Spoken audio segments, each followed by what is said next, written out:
Água, um bem precioso. A vida depende dela. Preservar é preciso. Se cada um tiver consciência, não vai faltar. Um economizando, outro economizando. No final, rende para todos. Use a água com moderação. A hora é agora. Economize. Prefeitura de Limeira. Vacão Tudo de Minas, as delícias de Minas em um só lugar. Temos também mais de 400 opções em vinhos. Rua 13 de Maio, 576, no centro de Limeira. Vacão Tudo de Minas.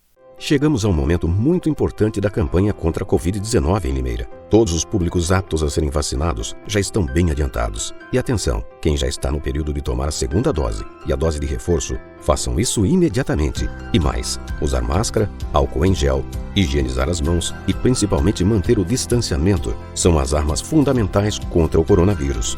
Faça a sua parte. Não coloque você e sua família em risco. Vacina boa é vacina no braço. Prefeitura de Limeira.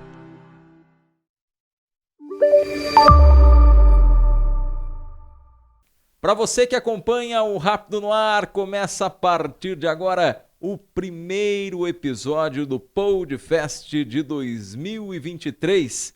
Esperamos que seja um ano repleto de bênçãos, de desafios e também de realizações. O nosso primeiro convidado do ano é uma pessoa muito especial, empresário aqui da cidade de Limeira, que vai contar um pouco da história de vida. Roberto Martins, muito obrigado pela sua presença aqui nos estúdios do Rápido no Ar, participando do Podcast. Obrigado pela presença, Roberto. Muito bom dia a todos, boa noite se você passar no período da noite. É uma satisfação estar aqui no seu programa, é uma satisfação de ser o primeiro convidado de 2023, da qual eu desejo a todos, a você, a todos os seus ouvintes, telespectadores, um feliz 2023, com muita paz, sucesso, felicidade e principalmente muita saúde a todos. Amém. Os desafios do ano 2023 que se tornem bastante fáceis a todos. Roberto, você é empresário na cidade, mas muita gente às vezes fala assim, o Roberto Martins da Ingep, né? Mas muita gente não conhece a sua história, né? Não conhece que você teve um começo de vida ali com o teu pai, com a tua mãe, de uma forma simples, você batalhou bastante. E eu fiz questão de trazê-lo aqui no Podcast para que o pessoal possa conhecer um pouco mais da história, da infância e também do lado empreendedor de Roberto Martins. Gostaria que você pudesse voltar no tempo aí e contasse um pouco da tua infância pra gente, cara. Eu não sei se eu vou conseguir, tá? Porque me emociona muito. Eu imagino.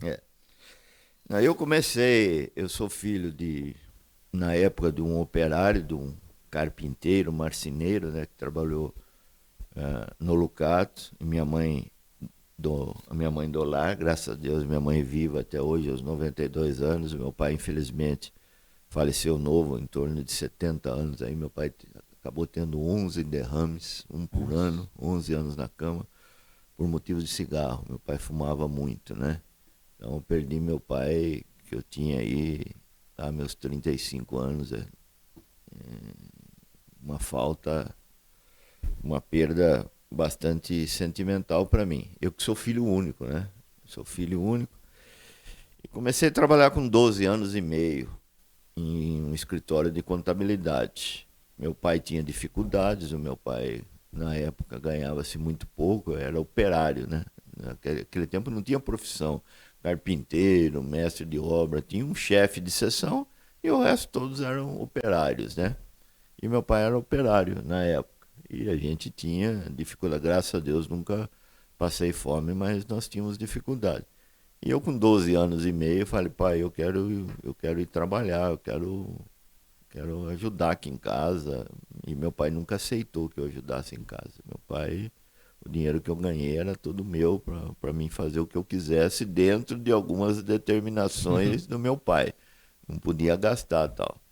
Lembro quando o primeiro salário que eu acabei ganhando, acho que foi em torno de R$ 150, e eu acabei comprando um chinelão de couro, paguei R$ 100. Meu pai ficou louco da vida, falou, pô, olha, você trabalha o mês inteiro das 7h30 até 5h30, ganha R$ 150, você vai gastar R$ 100 num chinelo, e aquilo lá ficou gravado na minha cabeça, né? Então eu com 12 anos comecei a trabalhar, estudava à noite e tal, dormia pouco, sempre dormi pouco, não sou de dormir muito e tal. E hoje, depois lá, se passado tantos anos, hoje eu tenho 52 anos, tenho 65 anos de idade e tenho 52 anos de trabalho. Então faz 52 anos que eu trabalho e até hoje trabalho.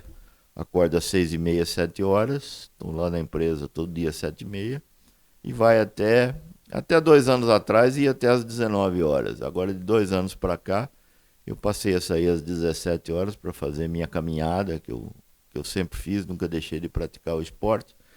E ainda trago serviço à noite para casa, então trabalho aí das 8 horas até umas 10, 11 horas da noite aí, lendo os contratos, tudo que fica difícil na empresa de você prestar mais atenção, então eu trago para casa para fazer a leitura e tal. Então eu vou me desligar lá para meia-noite para dormir a 1 hora da manhã e às 6h30, 7 horas eu estou de pé. Hoje eu sou formado, tenho 7 profissões, tenho 5, 6 faculdades, né? E fui batalhando ao longo dos anos, sempre trabalhando, estudando, trabalhando, estudando. Agora, Roberto, quando eu falo da questão de recordar da infância, teu pai, que já é falecido, infelizmente, e a tua mãe, com 92 anos de idade, que você tem ela, e deve ser um presente de Deus ter a mãe com 92 anos, poder abraçar, poder beijar, poder declarar o amor, né? E provar isso. Deve ser algo realmente extremamente... É uma dádiva, né? Agora, quando você se recorda da infância, você teve uma infância que você não tinha condições financeiras. Mas o teu pai com a tua mãe proporcionaram a você algo que o dinheiro não pode comprar. E que com isso você trabalhou, batalhou, não desistiu e chegou onde você está hoje? Assim, a família é o seio, é o cerne de tudo, né? Naquele tempo o pai e a mãe acompanhavam os filhos na escola, se tinha que ter nota boa. Se você tivesse uma nota vermelha no boletim, ou tivesse aprontado que vinha uma notificação no boletim para o teu pai assinar, o pau comia em casa. A cobrança era... Antigamente, né, era-se respeitado o prefeito, o delegado, o padre, né, o gerente do banco, geralmente um banco que está em todas as cidades, e os professores. Os professores sempre foi a segunda mãe, mas eles estavam lá para ensinar, não para educar. A educação era dentro de casa, né? E meu pai sempre me cobrou educação e tal, e me norteou o que eu deveria fazer ou o que eu não deveria fazer. Isso evidentemente que quando criança você fazia, né? mas apanhava em casa, não tinha essa. Era uma educação rígida, não só minha, mas acho que todas as pessoas aí com 60 anos de idade vai lembrar de como era a educação dentro de casa, como se tratava pai e mãe dentro de casa, como se tratava professor, totalmente diferente dos dias de hoje. E na minha opinião, eu acho que deu certo, tá certo? Essa geração aí que está começando a ir, né? É uma das últimas gerações aí que deu certo. Depois nós tivemos aí problemas educacionais no país aí que a gente vai enfrentar aí nos próximos anos. Ô Roberto, muita gente que sentou nessa cadeira para bater papo com a gente aqui no Podcast, grandes empresários da cidade de Limeira, pessoas que trabalharam muito e que alcançaram com esforço, com dedicação, com persistência, com fé e com muito trabalho, alcançaram um sucesso. Todas, até hoje, eu não entrevistei nenhum grande empresário da cidade que não mencionou o início do trabalho ainda muito jovem. Alguns com 12 anos, que é o teu caso, 12 anos e meio, né?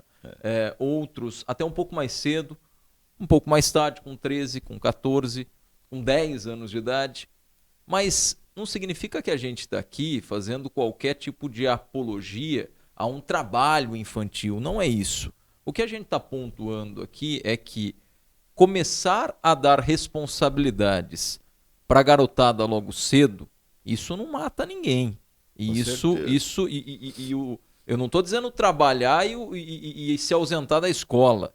Mas também não dá para simplesmente falar, meu filhinho vai estudar e só vai começar a trabalhar depois dos 18. A gente vê que o reflexo disso tem sido péssimo, Roberto. E talvez eu seja um exemplo disso, que comecei aos 12 anos, mas jamais deixei de estudar. Eu Sem tenho dúvida. 5 faculdades, 7 profissões, fui trabalhando, estudando. Foi difícil? Eu acho que não, que foram os melhores dias da vida da gente, que a gente tinha menos responsabilidades do que hoje, entendeu? Hoje dá-se, né? Hoje dá-se muito e não se cobra absolutamente nada. Não se cobra absolutamente nada do filho, né? Vai dando, vai dando. Celulares aí, em gerações passadas, era com 10 anos, passou para 4, agora com 1 ano de idade, você vê pai e mãe jantando num restaurante e um celularzinho ali para criança, ali para ver o filminho, alguma coisa e tal. Então não existe mais aquela integração da família, né? O celular deixou muita gente desolada de tudo que acontece, né? As crianças ficam no quarto, não vêm mais para a sala, assistem televisão. Hoje, ou tem uma televisão em cada quarto, ou a própria internet, né? Isso que foi um afastamento geral da família, das pessoas. Hoje é muito mais fácil e talvez não, com certeza muito mais cômodo essa garotada aí namorar por WhatsApp do que tentar falar uma frase para uma menina no mano a mano, né? Assim como muitas pessoas tremem num microfone para dar uma entrevista, essa molecada de hoje, quando no WhatsApp eles falam tudo, mas a hora que chega no mano a mano existe aquele receio, né? Então as coisas mudaram muito, mas mudaram demais. Eu não sabia, antes da gente começar a gravação aqui, a gente conversou uns 5 minutos, e você tem 5 profissões, uma delas você é formado em jornalismo, inclusive, Roberto. Eu tenho 7 profissões. 7 profissões. E 5 faculdades. Né? 5 faculdades e 7 profissões, verdade. Eu sou formado em administração, economia, ciências contábeis, sou corretor de imóveis formado, sou jornalista formado. Tem mais algumas e dentre elas aí, treinador de futebol formado, que eu fiz um curso em... Você gosta de futebol, né? Gosto, sempre gostei, né? A minha vida foi futebol. Sabe por quê? Porque na época não tinha brinquedo. Na época não existia brinquedo. Na época existia uma bola de futebol. Você ganhava uma bola de futebol no Natal e ela durava 1 ano. E quem tinha uma bola, né? Arrumava 10 amiguinhos aí e jogava bola no meio da rua. No tempo era na rua que a gente jogava futebol. Existiam os campos de futebol, mas era para os adultos. Né? Então você já arrancou a lapa do dedão do pé chutando o asfalto. Já, muito. Ainda a gente jogava bola na terra porque não existia asfalto, né? Depois foi existir o asfalto, veio o carrinho de rolimã, que daí piorou mais ainda. Eu brinquei de carrinho de rolimã. E a polícia corria atrás da gente, a polícia não... Você não podia, na época, depois de asfaltado, você não podia jogar bola mais na rua, você não podia andar de carrinho de rolimã, a polícia ia e pegava, você entendeu? Então a bola ainda a gente jogava no vizinho e a polícia passava embora. Mas o carrinho de rolimã, eles levavam embora. Já pegaram um carrinho de rolimã com você? Já. Ali se você pegar ali nas imediações da Santa Casa, ali, a parte de baixo da Santa Casa, tinha um campo que chamava Vasquinho. Era um campo penso, campo grande, mas eram os adultos que jogavam. A gente jogava ali nas beiradas. A Santa Casa estava em construção naquela época e tal. E a Vila Cláudia era asfaltada, era pavimentada, e ali a Avenida Saudades também era pavimentada. Então ali tinha corridas de bicicleta de final de ano, tal, corridas de kart. E na Vila Cláudia também, naquelas ruas da Vila Cláudia, quando tinham poucas casas, era corrida de kart que existia ali. Então nós íamos imitar as corridas de kart. A gente ia lá com os carrinhos de rolimã. E vira e mexe, a polícia passava e recolhia 1, 2 carrinhos. Aí aqueles que não conseguissem jogar no mato, na grama, a polícia pegava e levava embora. E era o pai que ajudava a construir o carrinho de rolimã? Às vezes, Às vezes. mas é muito mais era da inteligência da gente. A gente tinha que criar os nossos brinquedos. Não existia brinquedo. Existia aquele revolvinho que tinha espoleta, que hoje não existe mais. Existia bola. Você ganhava uma coisa, outra coisa, e a menina ganhava boneca. Não tinha brinquedos da Estrela, essas coisas só depois. A boneca ainda era da Estrela, né? Os mais abastados, as meninas ganhavam o carrinho e a boneca. Então a gente tinha que inventar os brinquedos. Então nós brincávamos o arquinho. Tinha bolinha de gude também já, né? Bolinha de gude, peão, verdade. A gente fazia peão, né? Arquinho, rodar pneu, carrinho de rolimã, tudo isso era invenção da gente. Então a gente ia nas oficinas bater e pedir rolamento velho, rolamento gasto. E as pessoas davam os rolamentos gasto e a gente fazia os carrinhos de rolimã. Por que carrinho de rolimã? Porque o rolimã era aquele rolamento que hoje é conhecido como rolamento, né? Então as oficinas, quando trocava das rodas de automóveis e tal, a gente ia lá e pegava esses carrinhos, eles davam de graça pra gente, a gente ia em casa e montava. E era divertido. Era show de bola, né? Responsabilidade quase nenhuma e tal, né? Eu fui começar a ter responsabilidade. O que é começar a ter responsabilidade? Começar a levantar às 7 horas para 7h30, estar no serviço, né? Isso foi lá aí aos 12 anos e meio, 13. A tua infância, Roberto, você passou em qual região aqui da cidade? Próximo da Vila Cláudia, ali mesmo? Eu nasci praticamente debaixo do Chaminé da Prada. Aí. Nasci na rua Minas Gerais, tá certo? E da rua Minas Gerais, com 2 anos de idade, eu vim morar aqui na São Cristóvão, um quarteirão abaixo da igreja de São Cristóvão Velha, onde a minha mãe está lá até hoje, né? Então eu nasci aqui e como se diz, frequentei a região de São Cristóvão, Vila Cláudia, ali aquela região da Santa Casa, ali onde tinha 2, 3 campos de futebol. E passei minha infância aqui na Vila São Cristóvão. Roberto, você tem alguma recordação? E isso acredito que para você não deva ser com tristeza, mas isso deve te trazer até uma certa alegria, porque quando a pessoa passa uma dificuldade e consegue superar e vencer, e isso se torna até um exemplo para outras pessoas, e você de repente hoje tem a capacidade de ajudar outras pessoas, mas você tem alguma recordação de alguma dificuldade que marcou a tua infância com os teus pais? Algum desejo que você tinha que você financeiramente não podia realizar?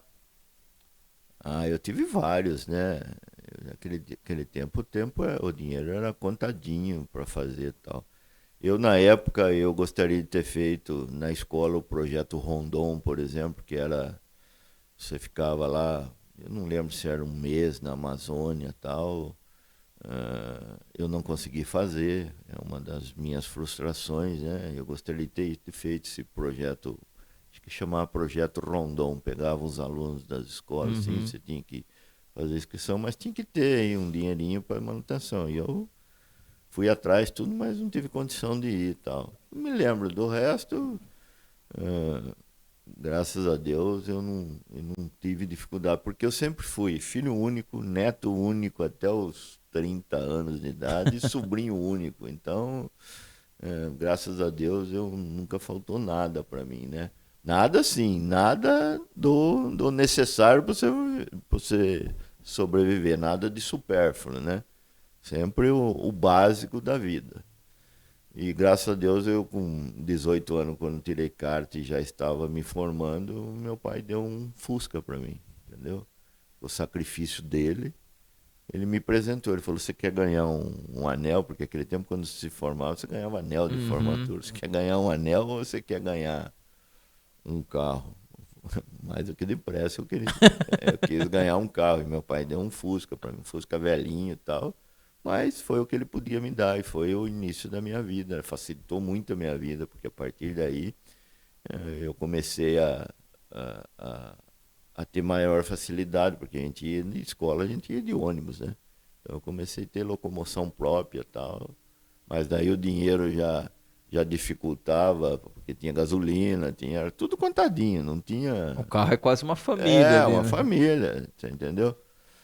Então, a trajetória, mas o carro facilitou muito a minha vida, né?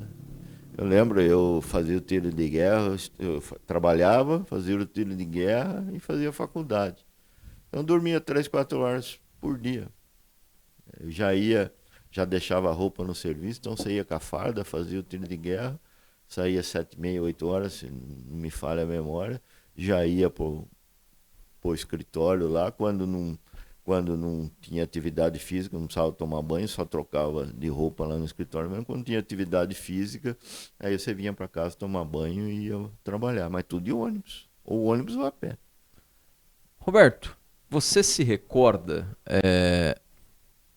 o primeiro salário que você recebeu? Lembro, R$150. R$150? R$150 que eu comprei um chinelo, aquele tempo eu tava na moda, um chinelão de couro. Você tinha 12 anos e quase 13 anos. 13 anos, né? 13 anos. Perto de 13 anos. Eu comprei um chinelo de R$100. Meu pai ficou louco da vida. Meu pai falou, eu não quero o seu dinheiro. Então, bom, quando ele falou, não quer meu dinheiro, eu falei, eu vou fazer o que eu quero, né? E a primeira coisa, eu comprei um chinelão de couro, cara. R$100. Falei, 2/3 do seu salário foi pro chinelo. Menino, presta atenção do que você está fazendo, pô. Você trabalhou, você acorda cedo, das 7h30, 5h30 para ganhar R$150 e vai comprar um chinelo de R$100. E aquilo lá me marcou. E quando começou essa visão empreendedora?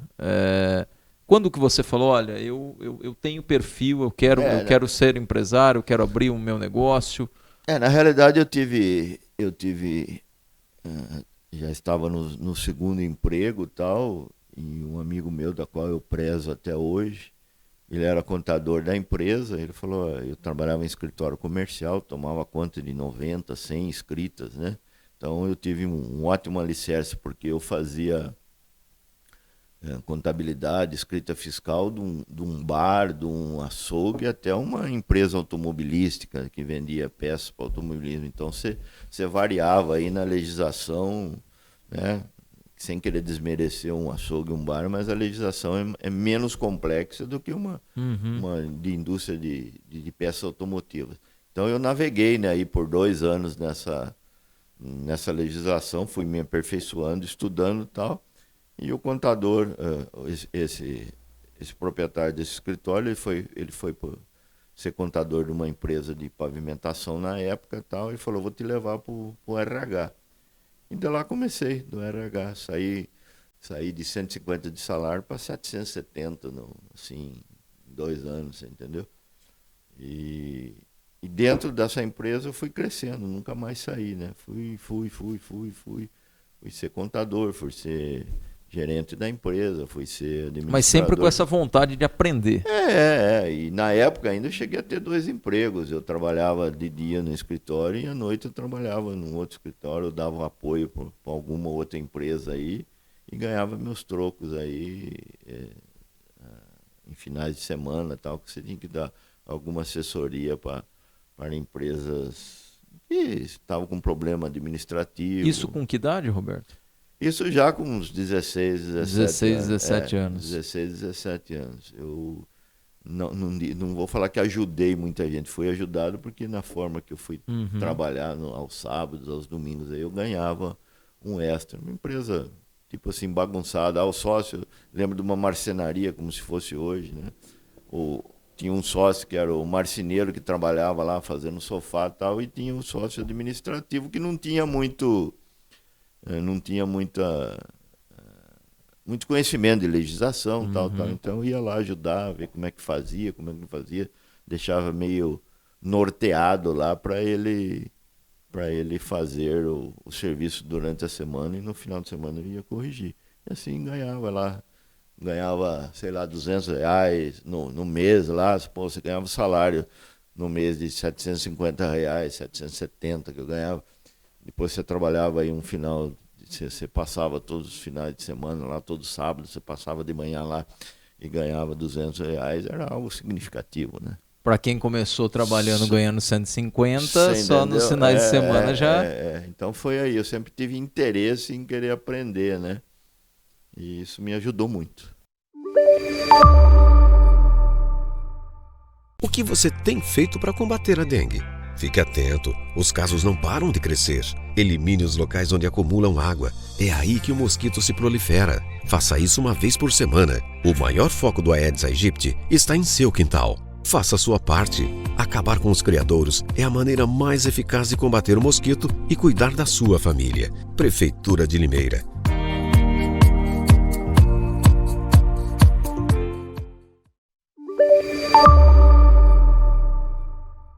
Nessa época, com 16, 17 anos, os primeiros passos ali, administrando o próprio dinheiro, né? Sim. Depois do puxão de orelha do pai, no primeiro salário, ganha 150, gasta 100 num chinelão de couro, aí obviamente que isso fica na mente e você vai evoluindo com o que você ganha e com o que você gasta. Sim. Com 16, 17 anos, qual era o sonho de Roberto Martins? O sonho era sempre ter um carro, né? Era sempre ter um carro. Sempre foi. O sonho era ter um carro, de qualquer forma. Tal. E eu fui ganhar esse carro, acho que era 19 anos, porque quase no fim do tiro de guerra, que eu estava me formando pela primeira faculdade, acho que foi Ciências Contábeis, porque eu precisava fazer Ciências Contábeis para poder assinar balanço, que naquele tempo ia uma lei para o Congresso Nacional que contador não poderia mais assinar balanço, que tinha que ser formado em Ciências Contábeis. Então eu fui correndo fazer o curso de Ciências Contábeis, já estava na minha meta, né? Para depois fazer Economia e Administração. Então com 19 anos que eu fui ganhar o carro aí, que eu estava no final do tiro de guerra. Aquele tempo não tinha ônibus circulando, a gente tinha que estar às 5 horas da manhã no tiro de guerra, não tinha ônibus às 5 da manhã. Então eu tinha que sair aqui da Vila São Cristóvão e ir a pé lá no tiro de guerra. Ele não passava em todos os pontos da cidade? Não, eu tinha que sair 4h15 da manhã para chegar às 5 lá. Os ônibus circulavam a partir das 5. Ah, entendi. E o tiro de guerra começava às 5, né? Então não tinha ônibus, então você ia a pé. Mas era uma delícia, Te juro mesmo, era algo assim. Quando juntava numa turminha aí de 2, 3 para a rua, ainda pegava. Naquele tempo se colocava 1 litro de leite nas janelas ou na garagem das casas, colocava o litro de leite, o padeiro passava às 4 horas da manhã. Sim, sim. Deixava o litro de leite e deixava o saquinho de pão lá para a pessoa acordar de manhã e já ter já ali tomar na o café porta, para ir trabalhar. Quantas vezes não se pegou um pãozinho das garagens? Coisa de moleque, né? Coisa de moleque. Coisa assim, da própria juventude, né? Aprontar. Era essa. Leite eu não me lembro de ter pego, mas um pãozinho ali. Então, quando você estava sozinho, não, mas quando estava na turminha, sempre tinha um espírito de porco que fazia as suas peripécias aí, né? Mas não passava disso, né? Essa que é a grande diferença, exatamente, né? Exatamente. Essa é a grande diferença. Isso é o pai né? saber, porque se pai e mãe soubesse... E o couro comia.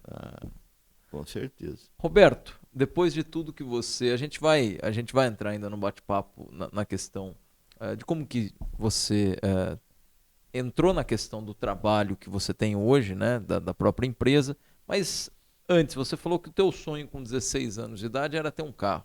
Sim. Que você realizou com 19. Hoje aos 65, depois de tudo que você já vivenciou, de tudo que você alcançou, de todo o sucesso profissional que você tem, qual o seu sonho hoje? Meu sonho é exatamente viver como eu vivia com 18 anos. Primeiro, é isso aí. Com a simplicidade daquilo que, evidentemente, que a gente não consegue, né? Mas o meu sonho era viver como eu vivia aos 17, 18, tendo tempo para tudo. Hoje eu não tenho tempo para nada, né? E luto pela saúde. A única coisa assim que eu tenho como meta é a minha saúde. Isso eu tento fazer o máximo possível. Eu leio, faço atividade física.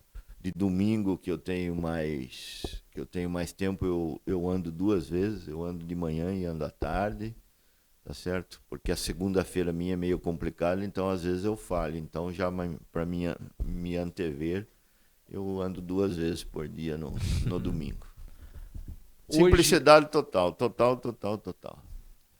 É aquilo que muita gente, às vezes, que pode estar acompanhando a nossa conversa, às vezes a pessoa tem o sonho material daquilo, Sim, né? sim. O Eu sonho já tive material. também. Que é Eu normal, inclusive. já trabalhei para comprar uma calça de uma marca aí que custa R$ 1.500, né? Para ter aquela calça, para você andar aquela calça. E hoje não. Hoje eu prefiro ir numa... Posso falar o nome? Pode. Hoje eu prefiro ir numa Hering, comprar uma calça de R$ 100, que é aquele tecido macio, aquele tecido gostoso, que fica largo no corpo, assim, que você se sente à vontade, do que usar um encerado de R$ 1.500. Mas não adianta eu falar para a juventude, não adiantou eu falar para os meus filhos, eles vão ver isso no decorrer da vida. Você acredita que o amadurecimento, esse amadurecimento que o ser humano tem, é algo que o tempo vai dar? E acaba condizendo com a própria questão da Bíblia. Eu sei que você é um sujeito que acredita na Bíblia, Sim, assim, sim. eu também acredito na Bíblia, Sou obviamente. católico praticante. Sou cristão e é importantíssimo a gente preservar a nossa fé sempre. Sim. Mas a Bíblia deixa muito claro, né, que tudo é vaidade, né? E quando as pessoas acabam alcançando o que talvez elas imaginassem que talvez nem conseguiriam chegar. É. E ela chega num ponto que ela vê que mais do que... Ela não precisa de muito. É mais ou Não, menos não. assim, Roberto? Eu vou citar um exemplo para você. Bom, em primeiro lugar, você falou que todos os seres humanos, não são todos os seres humanos, né? Do que você fala? Desse aprimoramento da vida. Não, a pessoa Existem precisa muitos aceitar, né? não, tem pessoas que ficam muito no meio do caminho, ou tem pessoas que vivem a vida toda e não aprenderam com os Sim, tombos sim. que levaram, né, tal. Eu vou contar um fato para você que vai exemplificar muito bem tudo isso que você está falando. Eu tinha 8, 9 anos de idade, eu estudava no Grupo Escolar Prada. E o Grupo Escolar Prada, aos sábados, a professora soltava nós 10h30 para jogar bola. A gente jogava bola no meio das árvores lá. Eu adorava futebol, tal, só que eu não podia ficar. Eu pulava o muro do Grupo Escolar Prada e vinha na minha casa aqui no São Cristóvão pegar a marmitinha do meu pai, que o meu pai trabalhava. O sábado ele fazia hora extra. E aquele tempo é a hora corrida. Você tinha meia hora para comer e trabalhava até 4, 5 horas da tarde e ganhava hora extra como hora corrida, tal. Então meu pai não tinha tempo de vir na minha casa buscar, tal, ao contrário dos outros dias da semana que ele vinha almoçar em casa. Então eu ia levar a marmita pro meu pai e esperava ele almoçar para trazer a marmita. Eu ganhava uma moedinha. Eu acho que é uma moedinha de 10 centavos. Eu não tenho a recordação disso. E tinha 2 padarias aqui em Limeira. Tinha a padaria Pão de Ouro e a padaria Pão de Prata. E eu passava na padaria e comia o doce. E era o único doce que eu comia na semana, né? Afora os doces de abóbora que a minha mãe fazia, que plantava no próprio quintal. Meu pai plantava abóbora e tal. Então tinha lá o doce de abóbora, doce de mamão, tal, tal. Mas o gostoso é o da padaria, né? Então com essa moedinha eu comprava um sonho. Por que eu comprava o sonho? O sonho era o doce maior que tinha. Aquele doce grande lá, de 2 faces, com creme no meio. Eu não tinha a oportunidade, a liberdade de comprar um outro doce. Se eu não gostasse, eu ia perder a semana, porque só na outra semana eu ia comprar. Então eu comprava ele por 2 motivos. Por ele ser grande e de medo de você pegar um outro doce e depois não gostar. Então, bom, hoje eu posso chegar ali, fechar a padaria e falar assim, eu quero comer todos esses doces.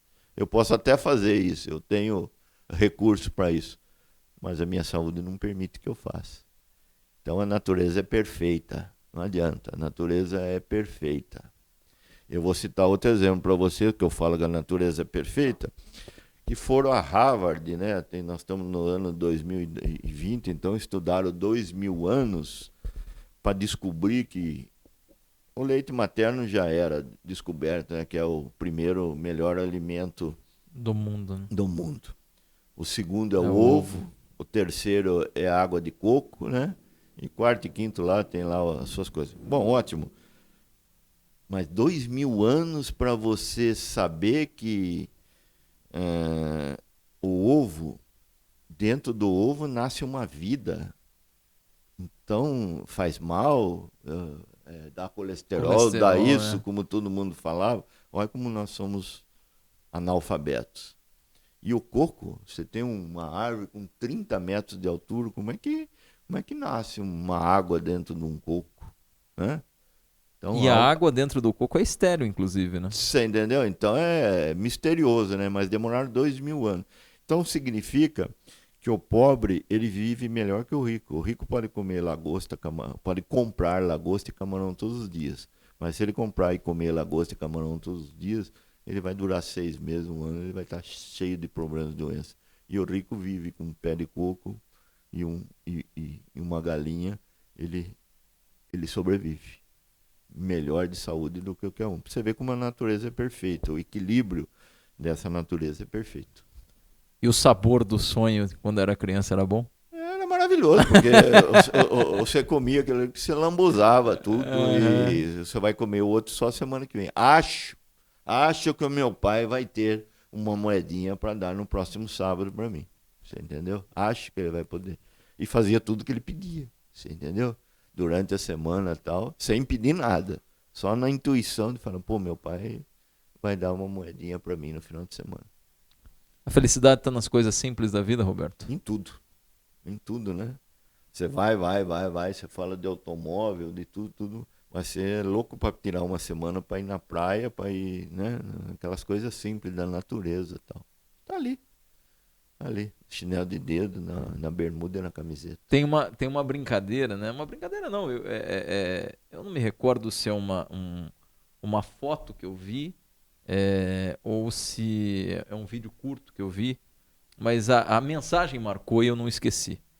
A mensagem diz, né, que a pessoa se mata de trabalhar, acaba prejudicando a saúde para juntar muito dinheiro, né, para ter uma fortuna, às vezes quase que incalculável, para no final da vida gastar com remédio.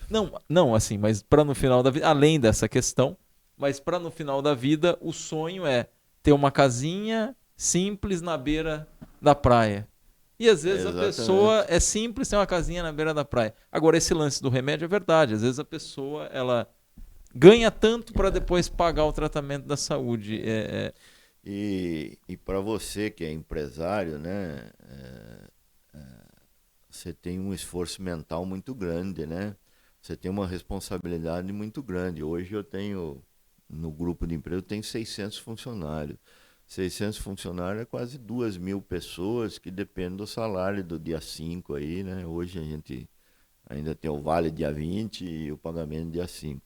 Então a responsabilidade e a cabeça do fardo é pesado, né? O fardo é pesado, Infelizmente, em nosso país, está se criando um apartheid, né? A gente ouviu muito falar de apartheid na África, né? Então, nós estamos vivendo isso, gente. Nós estamos vivendo aí a briga, a intriga do patrão contra o empregado contra o patrão. Nós estamos vendo isso, gente. E um não vive sem o outro. O outro né? não vive sem o outro. Não existe almoço de graça. Se você não for à caça, né?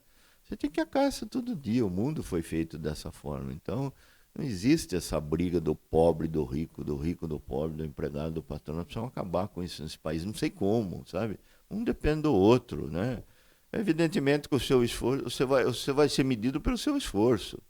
Evidentemente. E é um país democrático, um país que dá oportunidade a todos.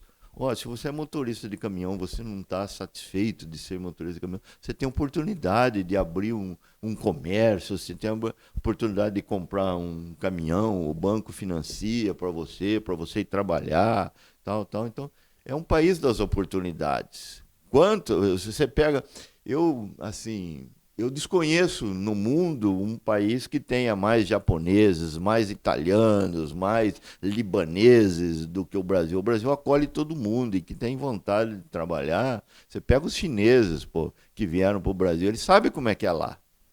E eles vieram aqui, eles trabalham, eles dormem no emprego, eles têm aquelas banquinhas na 25 lá, que eles dormem debaixo da banquinha lá, tal. Ele sabe a dificuldade, mas é o país das oportunidades, né? Você consegue trabalhar, você consegue. Não estou satisfeito como escriturário, tá bom, eu vou me esforçar, vou me formar e vou montar meu escritório comercial.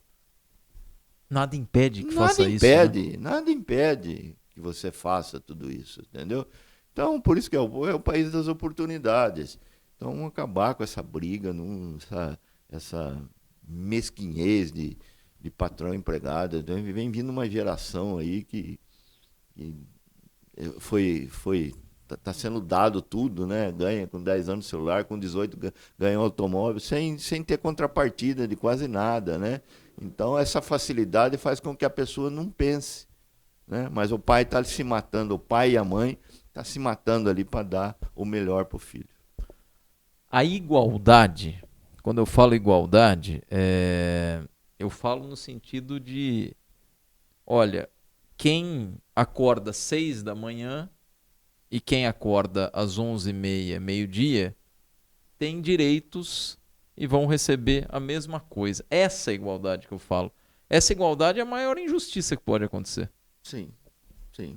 Porque isso faz com que as pessoas acabem se acomodando, né? Então é evidente que há muita injustiça e muita gente boa. Não nego. E muita gente boa não tem Tem oportunidade. empregado ruim e bom, tem empresário bom e ruim. Sem dúvida. Tem tudo. Né? Nós estamos. Né, Mas o fato dessa questão da oportunidade que você se refere é no sentido de que o que faz a pessoa colocar para despertar 4h30 da manhã, pular e falar hoje eu vou ter um bom dia, hoje eu vou conseguir alcançar o meu objetivo, é só a cabeça dela. É a cabeça dela, se programar para isso. Ninguém, seja governo A ou B, seja prefeito A ou B, seja patrão A ou B, vai lá e vai amarrar o cara, vai falar, não, 4h30 você não vai levantar. E também nenhum patrão vai impedir dele levantar 4h30 e vai falar, não, eu vou começar a me estruturar porque eu quero montar o meu negócio. Ele veio trabalhar, a partir do momento que ele se submete a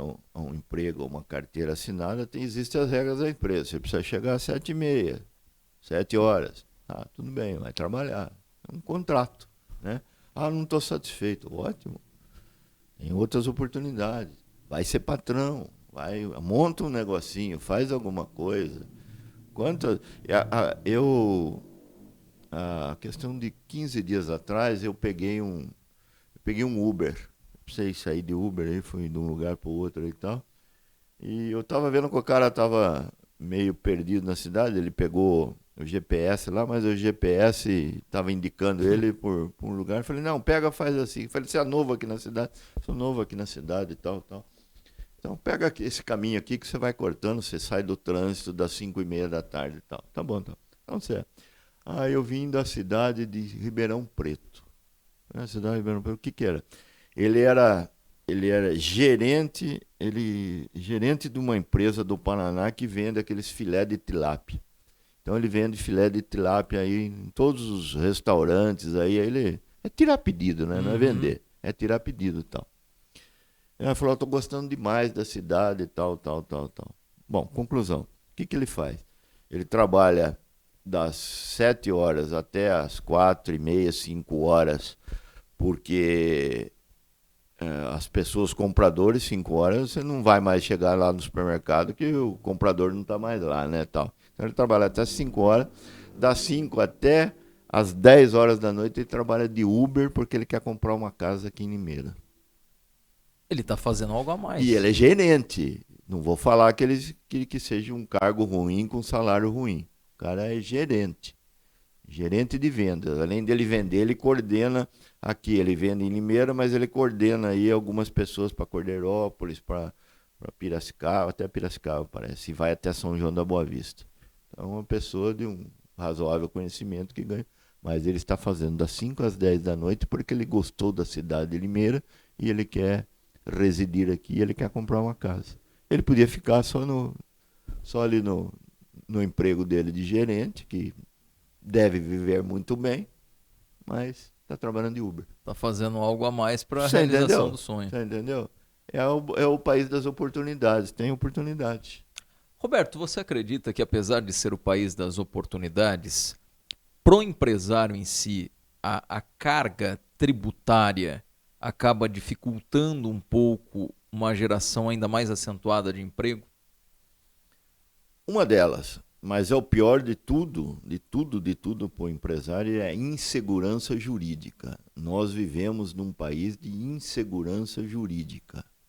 O contrato de trabalho não vale, né? O que foi acordado não vale, assina-se um contrato e depois fala que... Enfim, é a insegurança jurídica de tudo nesse país.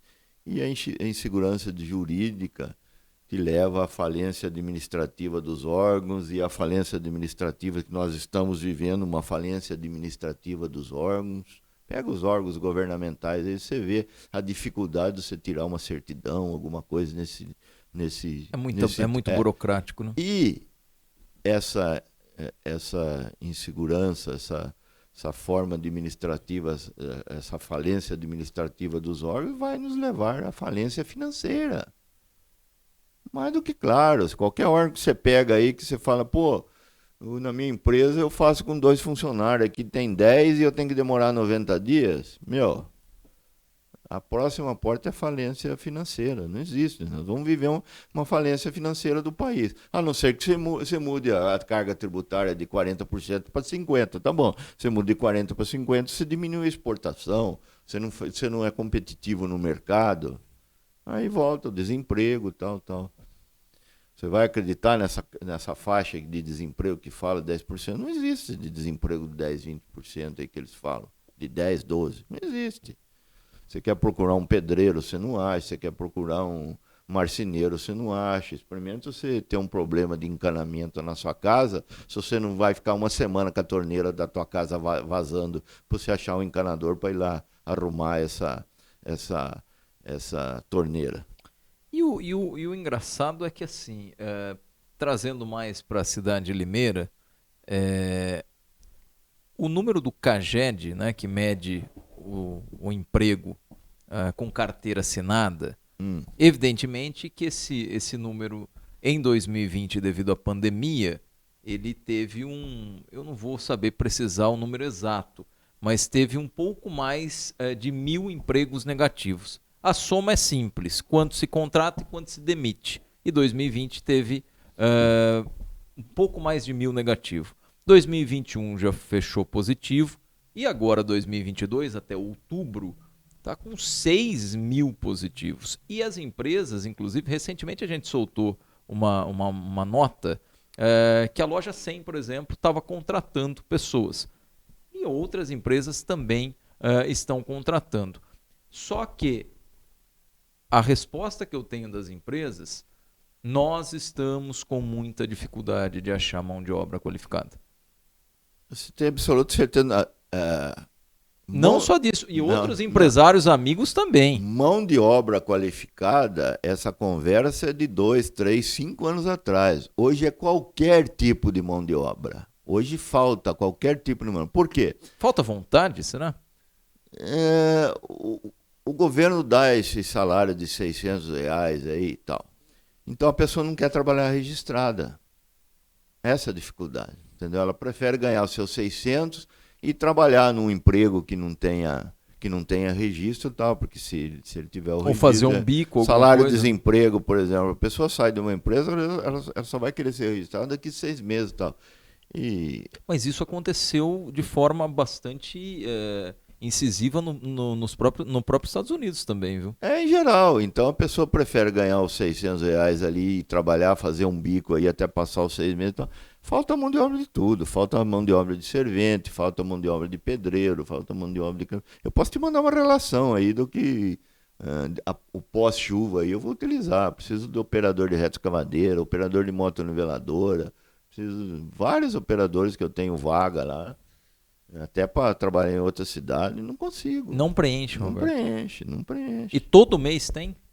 Todo mês tem. Tem a entrada e saída dessas pessoas. Né? Dá na cabeça, eu quero sair. Principalmente no final de ano, né? Na minha área, que é a área de construção civil, tem muitas pessoas do Pernambuco, da Bahia e tal. Então chega novembro, dezembro, começa a dar ciricutico neles, de querer ir visitar a família e tal. Então pede a conta, pede para fazer acordo e tal. Eles vão embora, aí vai ficar 6 meses ganhando o salário desemprego e tal, para depois voltar a trabalhar. Então, esse CAGED da vida, esqueça. Isso é conversa para boi dormir, sabe? Quero ver o dia a dia, quero ver o mano a mano. Não existe desemprego de 10% nesse país. Não existe. Pode ser empregos informais. Aí eu concordo com você. Mas entre pessoas trabalhando e tal, olha, vamos falar aí, eu acredito aí nos 4% desse índice. O restante do pessoal tá. Quanta gente vai na praia, fica sentado lá na praia, vê quantas pessoas estão lá, vendendo um salgadinho que a mãe fez, ou fazendo isso. Isso não deixa de ser um empreendedorismo, né? A pessoa tem que pegar essa alta temporada, se especializar e depois fazer algo. Que eles falam que são os empregos informais, mas não deixa de ser um trabalho. trabalho, É o informal, né? que está ganhando R$600 e está ganhando mais aquele bico lá, que ele até gostaria de vir trabalhar para mim, mas para mim precisa ser registrado tal, para ganhar 2.000, 2.500, 3.000 e tal, não precisa ser registrado. Então ele prefere ganhar os 600 e fazer aquele biquinho lá. Então ele fica na informalidade. E isso é um reflexo presente no Brasil inteiro hoje. Por causa do Vale Gás, dos benefícios que o governo dá. Tá certo? Eu até acho que devia haver um complemento governamental ou baixa tributação. Porque o que o governo, você paga os tributos para o governo da segurança, da saúde, dá tudo. E o governo não dá absolutamente nada. O governo não faz nada. O inimigo do patrão e do empregado é um só. É o governo. Você paga uma alta taxa. Um empregado hoje, um funcionário, ele custa para a empresa hoje 127% a mais do que ele ganha. Se ele ganha R$3.000... Se ele ganha, vamos falar uma conta mais. Se ele ganha R$1.000, ele custa 2.270. Que desse 2.270, mais de 50% vai para o governo, para ele dar saúde e educação, ele não dá absolutamente nada.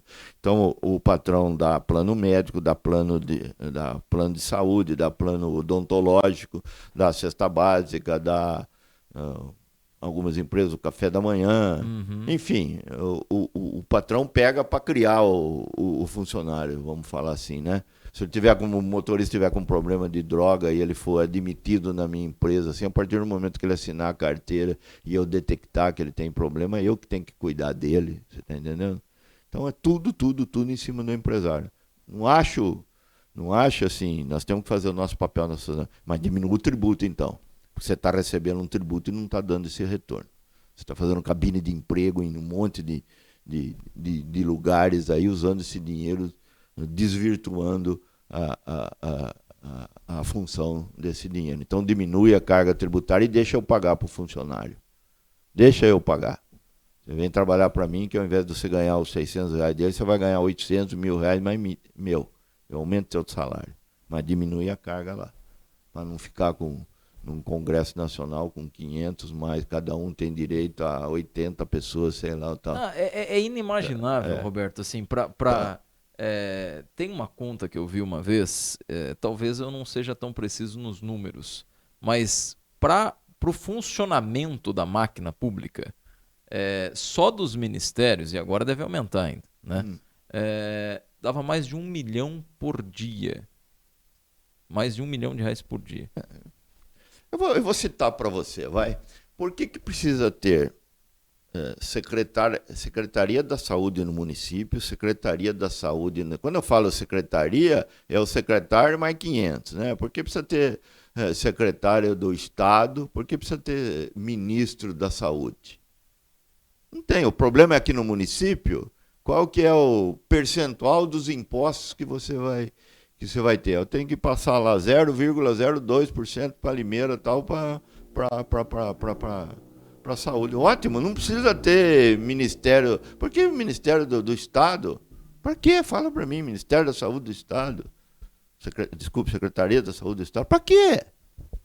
Para quê? Cabine de emprego? Você já sabe, o município sabe o que ele precisa. Corta todos esses intermediários aí.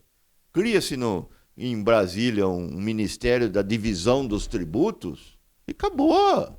Por que isso? Aí sim, no município tem que ter a Secretaria da Saúde, com seus respectivos funcionários, para dividir esse dinheiro para uma Santa Casa, para uma humanitária, para um posto médico, para comprar alimentos. Aí sim. A divisão é aqui que precisa da mão de obra. O Estado e a federação não precisam de mão de obra. É só saber quanto vai arrecadar e quanto tem que mandar para Limeira. Mas, um Roberto, funcionário com computador faz isso. se é difícil, se é quase impossível enxugar, às vezes, os próprios comissionados numa Alesp da vida, num Ministério da Vida, Eu sei. infelizmente, é o tipo de situação que a gente começa a entender porque nunca sai do lugar, porque não mexe, né? Aquilo. Mexe em tudo, mas aqui não se mexe. Teria que começar a mexer ali para depois mexer no resto. É o tal de cortar na carne, né? Mas assim, Eu faço não corta, né? Eu falo sempre da saúde porque, para mim, para o ser humano é a principal coisa. E eu sou membro da mesa da Santa Casa há 20 anos já, a gente é voluntário lá, a gente trabalha. Uhum. Então, teoricamente, eu só vou dar um número para você, teoricamente, em 31 de dezembro do ano passado, não se fala mais em Covid. Acabou o Covid, né? Parou de mandar dinheiro para o Covid, né? Então, nós ficamos 2 anos represados, e ninguém mais morria de câncer, ninguém morria mais de nada, não podia fazer cirurgia, não, só morria de Covid, né? Tá bom. A Santa Casa começou com um déficit esse ano, dia 2 de janeiro de 2002, com 2.500 cirurgias que não podia ser feita lá. E ninguém lembra disso daí. Tá tudo beleza, acabou o Covid, não tem mais Covid, não preciso mais mandar dinheiro para vocês, porque o Covid acabou. Tá pessoas estão adoecidas. Tem 2.500 pessoas represadas lá, 500 de operar o joelho, 500 de catarata, outras muito mais graves. Estão lá na fila esperando. Que governo estadual, federal, municipal se reuniu para falar, gente, ficou um mico para trás, ficou um problema para trás, ficou um caso para resolver. Não vamos fechar os olhos que acabou o Covid, não. O Covid pode, quando a gente fala acabou, é sob controle, né? Vamos falar. Mas e o estoque negativo que ficou para essas Santa Casa? Então aí tá 2.500 aí até hoje, vai encerrar o ano aí com 2.520 cirurgias para serem feitas. É muita coisa, né? Mas quem que sentou? Quando que você ouviu esse número? Quando alguém sentou e falou, gente, nós precisamos resolver esses casos aí. O problema tá aí, tá certo? Fazer uma conta rápida aqui. 2.500 cirurgias dividido por 12, misericórdia, dá 208 cirurgias no mês. 208 dividido por 30 dá praticamente 7 cirurgias por dia. Que já não dá para ser feito. 7 cirurgias por dia, já fica Roberto. difícil porque você tem o dia a dia. Então, humanamente é quase impossível solucionar. Quase impossível, você tem que buscar soluções, você tem que gastar um pouquinho mais de dinheiro e nessas clínicas particulares, alguma coisa, pagar 2 vezes a tabela SUS, alguma coisa nesse sentido. Esse número que a gente tá comentando aqui, que a cidade começa com um déficit de 7 cirurgias. Se ninguém mais precisasse fazer procedimento cirúrgico em 2023, se ninguém mais precisasse, o que obviamente é impossível, né? A cidade teria que fazer praticamente 7 cirurgias por dia para compensar o déficit. Então aí você vai, Santa Casa não comporta para já está cheia. Humanitária não comporta para estar cheia. Tá bom, o governo tem que achar uma solução. As pessoas não podem morrer por causa disso. Vai arrumar no particular, aí vai pagar 2 vezes a tabela SUS, fazer alguma coisa. Mas o que eu falo é assim, você ouviu algum ministro lá de Brasília, algum deputado? Eles só falam nisso, né? Você entendeu? Para eles está tudo bem, acabou o Covid. Olha, vocês receberam dinheiro, recebemos dinheiro do Só Covid. que esse não é um problema pontual de Limeira. Os outros municípios devem estar na mesma situação ou até pior. Pelo amor de Deus, não estou falando de Limeira, estou falando de um modo geral. Eu falo de Limeira porque você tem os dados, você tem o número. Nós temos um deputado aí que o mandato dele é 80% do que ele mandou, vai 60%, 70%, 80% do que ele mandou foi para a saúde. Senão a Santa Casa teria fechado. Nós somos uma das 5 melhores Santa Casas do Brasil. Tem gente que vem de fora para cá para ser tratado no SUS. Principalmente em Minas Gerais. Principalmente o pessoal de Minas Gerais. Até de São Paulo e do Rio também vem. Você entendeu? Vem para cá. Porque o que acontece? Claro que tem muita coisa para evoluir, mas eu acho que a gente tem que ser... Meu filho, é o que tem para hoje. Mas tem que ser justo na balança, exatamente. Né? Então, assim, se a Santa Casa de Limeira, se ela quiser se equilibrar, o que ela faz? Ela atende 60% do SUS e fecha a porta. Ela tem, por obrigação, por lei, atender 60 pessoas. Nós somos uma das Santa Casas que mais atende SUS do Brasil. Nós estamos classificados entre as 5 maiores. Nós atendemos 84, de 84 a 90%. Tem uma UTQ aqui que é referência nacional. Você entendeu? Então, assim, vamos equilibrar as contas, vamos fazer... Fecha a porta com 60%. Então, a mulher grávida que vai ter o filho lá fala, não, aqui já deu 60%, espera no mês que vem. Isso é inadmissível, mas acontece, tá certo? Não vem dinheiro extra para mais esses 24% e 25%. Vem de emendas, né? E nós temos um deputado aí que luta, mas luta muito por emendas. A Santa Casa já estava numa situação bastante crítica. O que você tem feito para combater a dengue? Fique atento, os casos não param de crescer. Elimine os locais onde acumulam água. É aí que o mosquito se prolifera. Faça isso uma vez por semana. O maior foco do Aedes aegypti está em seu quintal. Faça a sua parte. Acabar com os criadouros é a maneira mais eficaz de combater o mosquito e cuidar da sua família. Prefeitura de Limeira.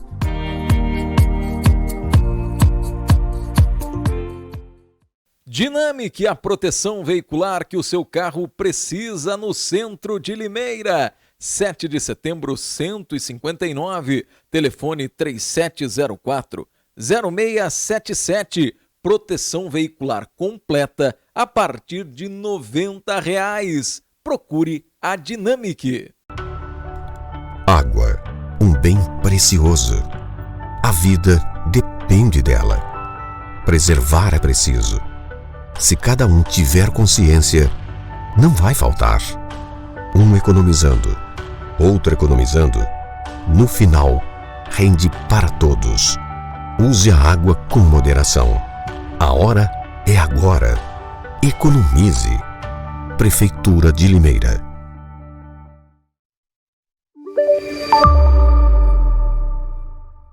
Agora tem um outro detalhe também, viu, Roberto? Até desculpa te cortar. Às vezes, o que acontece? O valor que se recebe do governo não se paga, mas nem o custo operacional, né? De um exame, por exemplo. Assim, ó, o que se recebe, a manutenção de uma máquina, por exemplo, chega a ser inimaginável o que a gente vê hoje, o que se recebe de uma tabela SUS. Assim, a grosso modo, para que o pessoal entenda. Às vezes, o valor que se recebe para comprar farinha tem que entregar o bolo pronto, mas não compra nem a farinha. Exatamente. A máquina pública do Brasil foi feita para não dar certo. Não tem como dar certo, não tem jeito. Eu vou citar, me perdoe se eu tiver alguns erros no falar, mas é mais ou menos assim, ó. Você vai fazer uma cirurgia do SUS, você vai colocar uma prótese no joelho, tá certo? Bom, não estou falando que a prótese do joelho do SUS é ruim, não estou falando isso. Não é isso que eu quero dizer. É uma excelente prótese. Mas você quer colocar uma melhor. Tá? Então, eu quero operar pelo SUS, mas eu gostaria de colocar uma prótese de outro laboratório, tal. Eu vou comprar a prótese para fazer. Não pode. Não pode. Não. É proibido. Ou você faz 100% SUS, ou você faz 100% particular. Entendeu? Então você não consegue ajudar.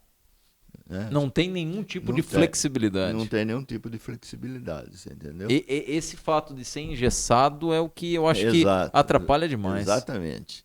Então, assim, todos esses... Ministério, Secretaria da Saúde do Estado de São Paulo, para quê? Para quê? Para que serve? Explica para mim para que serve. Quem que é o responsável pela saúde e segurança? É o governo federal? Acabou. É um ministério lá com meia dúzia de pessoas no computador dizendo que 0,035% vai para a cidade de Limeira de dinheiro e tal. E o município... E prestação de contas, isso, aquilo. O que o Estado tem que interferir? que é o Estado? O Estado é educação, ótimo. O que tem que haver o Ministério da Educação? O Ministério da Educação tem que dar regras para o Brasil todo, tal, mas a verba está ali, é dali que sai. Então fica se criando ministérios e mais aquilo. Só patina, infelizmente. Né? E falta dinheiro aqui na base, né? E só patina. Falta dinheiro na base. Roberto, vamos falar um pouquinho da Ingep. Como que surgiu a Ingep? Como que você começou o trabalho e você imaginava ganhar essa proporção hoje do tamanho que é a empresa? Você chegou a ter cerca de 1.500 funcionários, né? Em 2015, quando veio a crise, a gente tinha 1.500 funcionários. Registrados? No grupo todo, registrado no grupo todo. Né?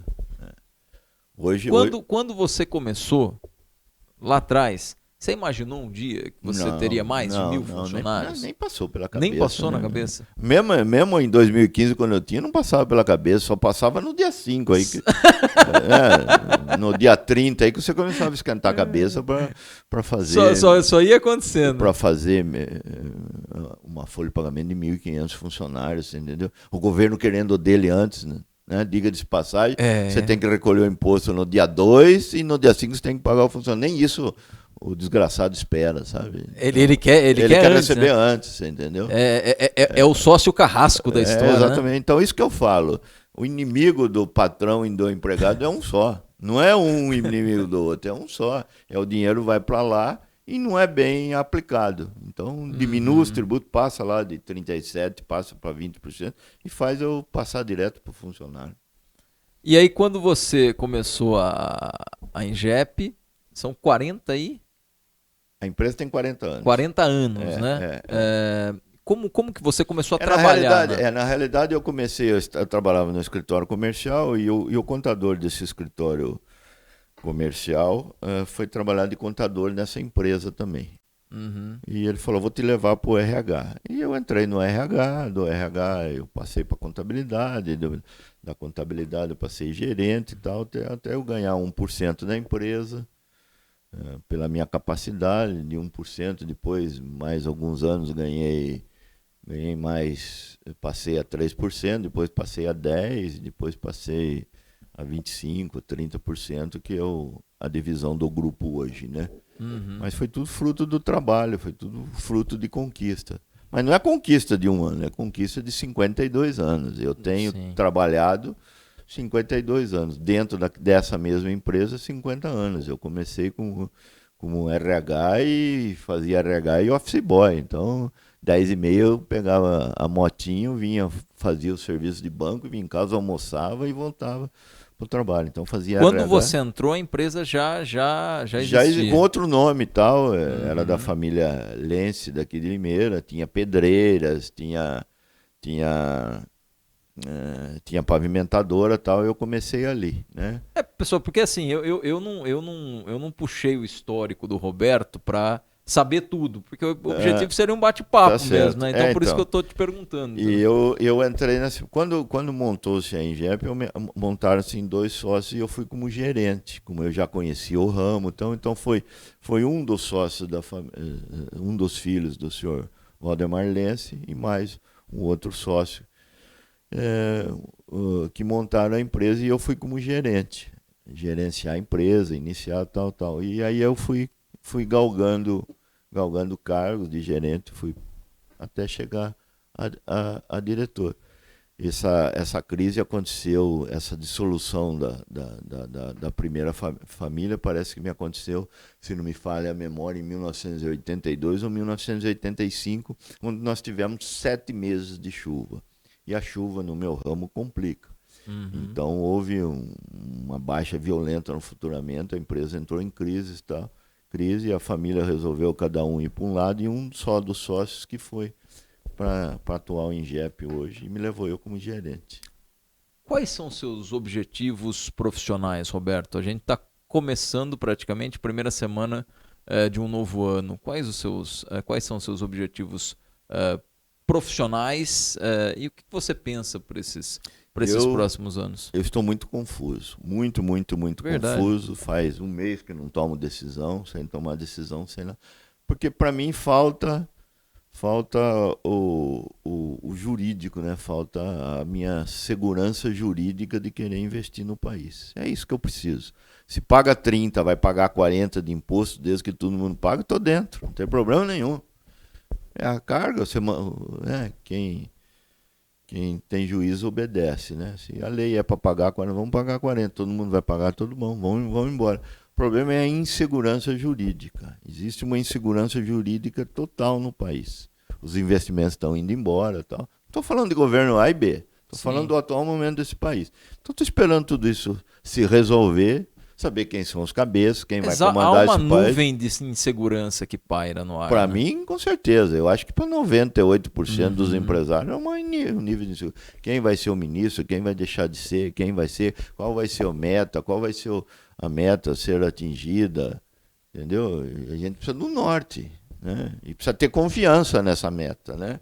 Você vê aí que se aprova orçamento furando o teto 200 de gastos, bilhões. Quem que né? vai pagar a conta? É o empresário? Tudo bem. Mas qual é a segurança? Qual é a contrapartida Qual é a também? contrapartida? Eu preciso de segurança para mim ampliar meu barracão, para eu fazer mais um barracão, para oferecer mais emprego, para produzir mais, para pagar mais impostos e tal. Eu não tenho, só tem um lado assim que eu vou saber que tem um furo de 200 bilhões. Então eu não consigo organizar minha empresa, eu não consigo. Então stand-by. E para mim ainda para mim eu sou favorecido nesse stand-by, porque o meu ramo aí janeiro e fevereiro chove, então eu posso esperar ainda 1 ou 2 meses para me programar. Mas e essas outras empresas que não dependem do tempo que fica dentro do barracão? Não, Tá todo mundo de cabeça quente. E as empresas que dependem de dezembro, janeiro e fevereiro, que é a cereja do bolo. Né? Você entendeu? Não estou criticando o governo A nem B, estou criticando a insegurança jurídica do país. Isso não pode acontecer, gente. Nós não podemos ser tratados como bandidos. Você, em alguns casos, observa que o empreendedor ele é mal visto no Brasil? Com certeza. Muito mal visto. E nessa geração que vem vindo, muito mais ainda. Nessa geração que vem vindo, que recebeu tudo de mão dada do pai, que não olha o sacrifício que o pai fez, não está olhando o que o pai levanta de madrugada para ir trabalhar, para ir para uma fazenda e para voltar, tá certo? Se matando, andando 300, 400 quilômetros por dia, tanto para dar o melhor para o filho, para dar o celular 14 para ele, para dar o carro. Ele não está nem aí, ele está recebendo só. Ele está recebendo. O máximo que o pai deve perguntar é assim: ô filho, está indo bem na escola? Se forma, viu, filho? Não tem contrapartida. Eu vou citar um exemplo para você. Você pega aí, você vai na praça aí nesses últimos meses de Copa do Mundo aí de domingo, que beleza, não? Você vê lá 100 mesinhas aí com 200, 300 moleques, e o pai ali trocando figurinha com o filho, que coisa linda, né? Tá? Será que o pai faz isso dentro de casa, com o caderno, com as notas, com o ensino do filho? É um questionamento. Será que o 10 que achou ali foi só do Neymar e não do boletim? Você entendeu? Será que ele tem a mesma preocupação com a escola do filho? Será que ele vai na reunião dos pais? Né? Geralmente, eu sempre falo com um diretor de escola, reunião de pais das escolas, só vai a mãe dos bons alunos, a mão dos maus alunos, a mãe, o pai dos maus alunos, não vai. Às vezes quem precisaria ir, não entendeu? vai. Então, é um caso para se pensar, gente. O estudo é tudo. Às vezes a gente está dando tudo pro filho e não é por aí. Já viu aquela reflexão que hoje, eu já ouvi acho que isso umas 2, 3 vezes, que diz que na tua época, né, você criou teus filhos. Hoje tem muito pai e mãe que está criando hóspede. Não é mais filho. Sim. Porque ele só quer levantar, ele quer que o café esteja preparado, depois ele quer que alguém venha arrumar o quarto dele, depois ele quer que o almoço esteja pronto, ele quer a toalha pronta para que ele tome banho, é quase um hóspede de hotel. Agora esse infelizmente, isso em alguns casos é bem real. Esse hóspede, ele, no mínimo, o pai e a mãe raciocinou que tem uma ajudante dentro de casa que precisa limpar o quarto, tipo assim, 9, 10 horas porque ela precisa fazer o almoço, ou das 2 às 3 porque ela precisa ir embora. Ele tá lá, não tá nem aí. Se ele não estiver dormindo, ele tá dando o quarto trancado lá e tal, e sequer às vezes dá para para funcionário ajudante de casa lá fazer a limpeza do quarto. É uma triste realidade, mas que acontece, tem acontecido com Isso me preocupa cada vez muito. mais frequência. Essa juventude que vem vindo me preocupa muito. Roberto, que mensagem você poderia deixar na tua visão, na tua crença? Eu sei que é um ano cheio de desafios, é um ano que você acabou de dizer que você está startando em stand-by, mas eu acho que a fé e a esperança Não pode te faltar. move, porque se você não fosse movido por fé, por persistência e por esperança, você não chegava onde chegou, evidentemente. Né? Na realidade, eu vejo... infelizmente, a gente depende tudo da política, né? Que eu torço para o governo A ou B faça uma grande administração. Tenha pessoas competentes nos seus devidos lugares e dê um norte para esse país. Esse país é maravilhoso, é o país das oportunidades. Ele não pode ser jogado às traças. Nós não podemos matar a galinha dos ovos de ouro. Nós não podemos, né?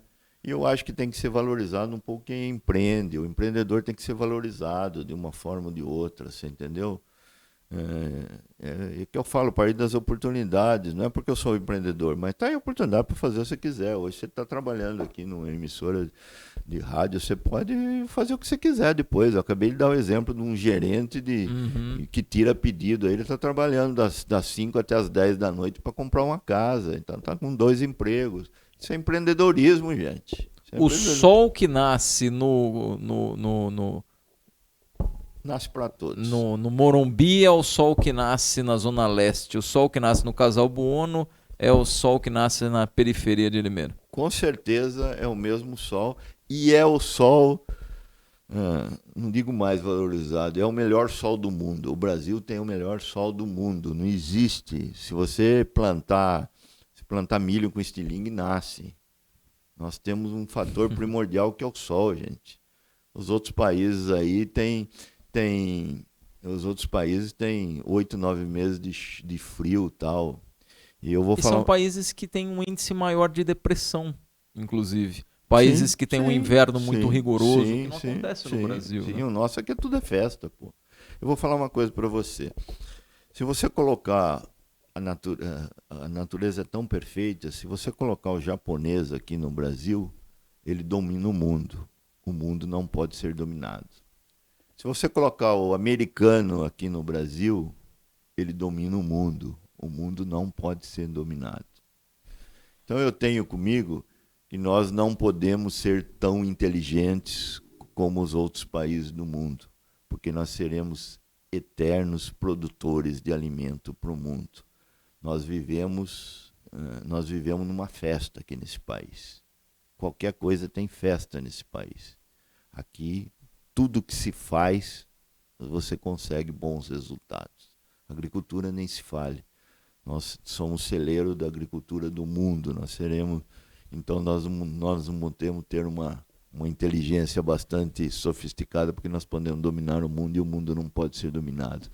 Nós seremos eternos celeiros para esse mundo. Esse mundo vai depender muito do Brasil ainda. Por isso que quando os presidentes do Brasil vão por outros países, eles são muito bem recebidos. Nós somos a garota de Ipanema do mundo. Roberto, para a gente finalizar, o que significa a tua mãe para você hoje? Significa tudo, né? Eu, de manhã, almoço, janto com ela. Todos os dias? Todos os dias. Todos os dias. Que da hora. Por isso que eu não... E ela é totalmente lúcida? Agora não. Agora não. Ela pegou Covid há 2 anos atrás, depois, agora 1 ano atrás, ela pegou novamente Covid e pegou uma 2 pneumonia. vezes? Então a cabecinha dela deu uma mexida e, infelizmente, 6 meses que ela está na cama, não consegue mais andar, tal, mas ela andava, tudo, né? Mas ela me reconhece, sabe o dia que eu não vou, sabe o dia que eu vou. Sou filho único, né? Então, por isso eu não tenho motivação para viajar, para sair fora. No máximo é 2, 3 dias e estou lá com ela. Todo dia? Todo dia. Almoça? Almoço e janto lá com ela. Agora mesmo ela está esperando, empurra a cama dela, como na mesa, empurra a cama dela perto da minha mesa, fica conversando, nem sempre as conversas são concatenadas, mas a gente dá o devido respeito a ela e responde tudo da forma que ela pergunta e tal. Enfim, é o ciclo de vida de uma pessoa, né? E o que significa Deus que proporciona você ter esses momentos com a sua mãe com 92 anos? Significa tudo, né? Se você não tiver um Deus maior, você vai acreditar em quem, né? Acreditar no ser humano. Eu tenho muita fé em Deus. Você falou se eu não tenho... Não, eu tenho um guarda que me guie, que é Deus. E a ele eu devo satisfação, a mais ninguém.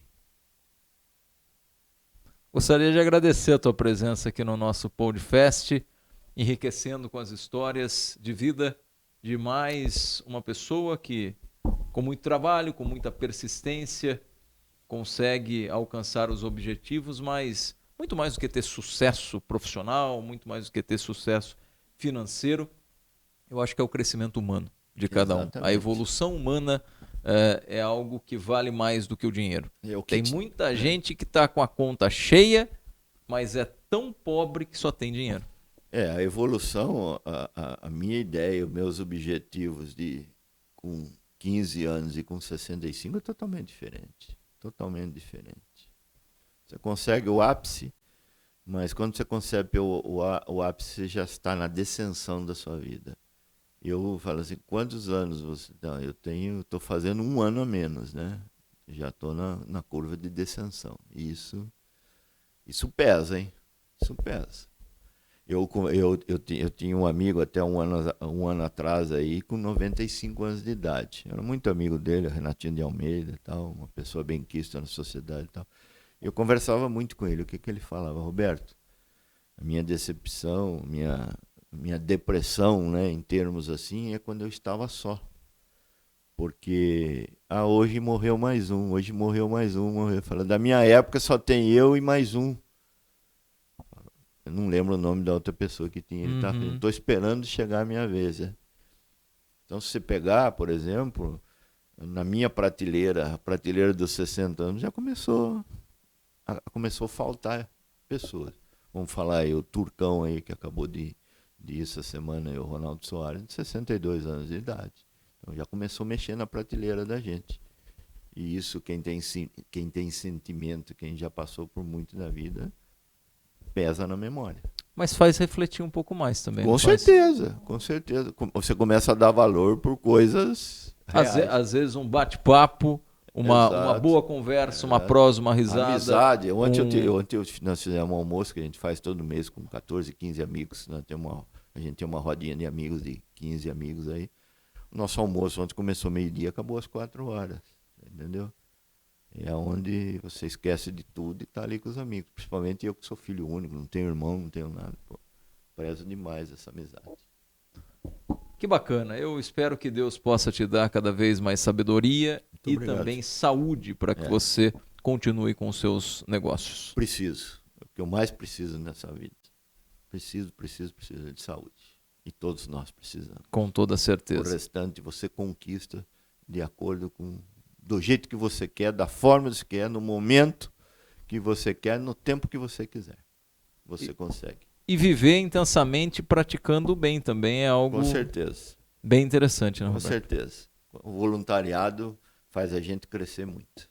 Um grande abraço para você. Muito obrigado pela disponibilidade, pelo tempo que passou aqui dando a entrevista. Foi muito legal poder ter esse contato e poder contar a tua história. Agradeço muito, agradeço a oportunidade e já que por ser o primeiro programa do ano, mais uma vez, repito, felicidade a todos, sucesso para todos, né? Muita saúde para todos. Amém. O desejo da saúde é total a todos. Muito obrigado. Um grande abraço. Para você que acompanhou até aqui, se você gostou do nosso bate-papo, você pode compartilhar com seus amigos. Muito obrigado pela audiência e que 2023 seja realmente um ano de muitos desafios, mas de muitas vitórias para todos nós. Que Deus possa abençoar imensamente você e toda a sua família. Um grande abraço a todos.